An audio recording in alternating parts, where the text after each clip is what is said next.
Everyone's story has a beginning. Sometimes it's forgettable, other times it's so bold and outrageous we just have to pay attention. But there are some instances where the beginning of the story is already set in stone, that an artist has put so much time, so much effort into their craft that they knew before anyone else that chapter 1 was going to change the game. The College Dropout did just that, and more. It's more than just game-changing. Every time I press play on this album, I can hear the blood, sweat, and tears that Kanye put into this project, the hard work and dedication, the countless summers Kanye spent making beats just for the sliver of hope that his big break would come. Now, The College Dropout honestly feels like a lifetime ago because, well, it kind of is. The album released 21 years ago and marked the beginning of a career filled with astounding highs and staggering lows. So join me as I look back on the making of one of the greatest debut albums of all time, the creation of The College Dropout. Now, I'm not going to spend too much time on Kanye's career before Rockefeller because by now we all pretty much know the story, but it's still important to get some background. Before Yeezy got his big break, he was really only known as a producer. Kanye's signature style was pitching up old soulful songs to create something brand new. It would become known as the chipmunk sound, or more commonly, the soul sample.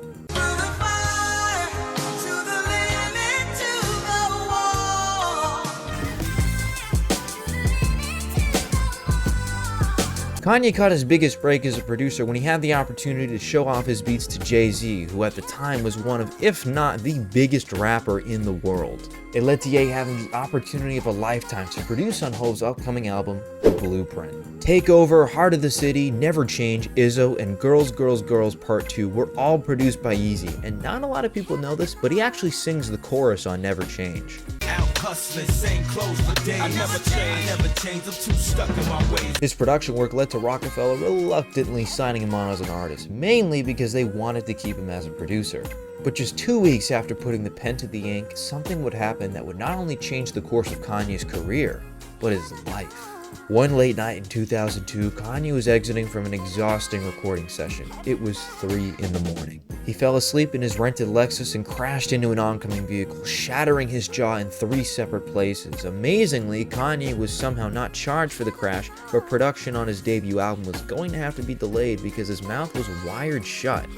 Or so it seemed.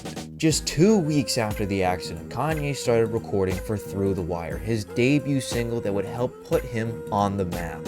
Little fun fact about this song, Kanye's first recordings for this track are so mangled and inaudible because, well, his mouth was wired shut, so he actually re-recorded the entire song after his mouth was not wired shut and layered the vocals.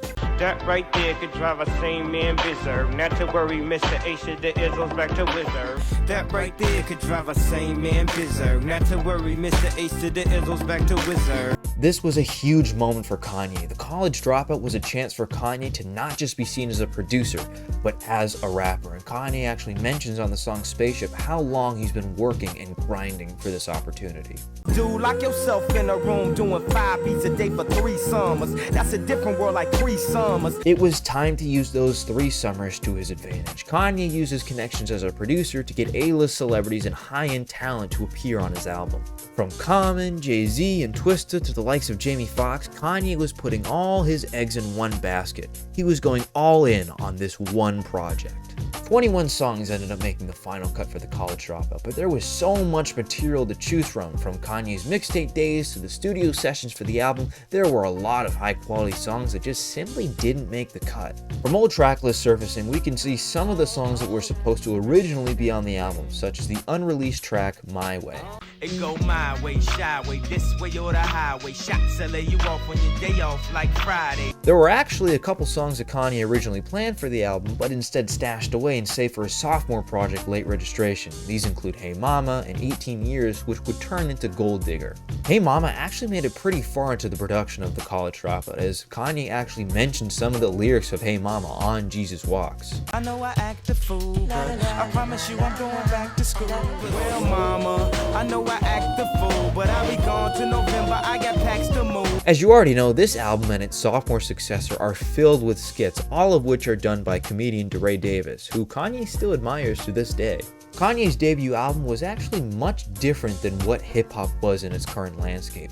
Hip-hop in the early 2000s was still filled with the gangster rap that was ushered in by the early 90s. Instead, The College Dropout has really none of those and instead harps on themes such as family, religion, and personal struggle, and these are themes that Kanye would carry with him throughout his career.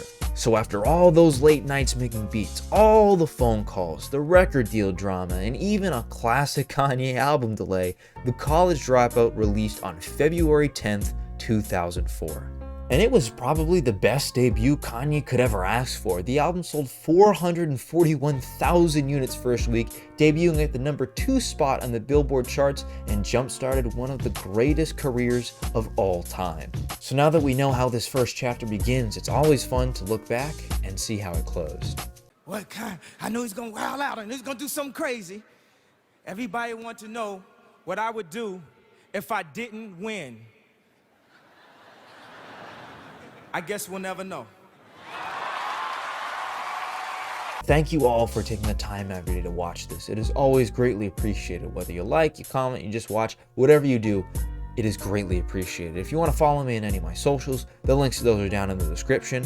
And with all that out of the way, I will see you on the flip side.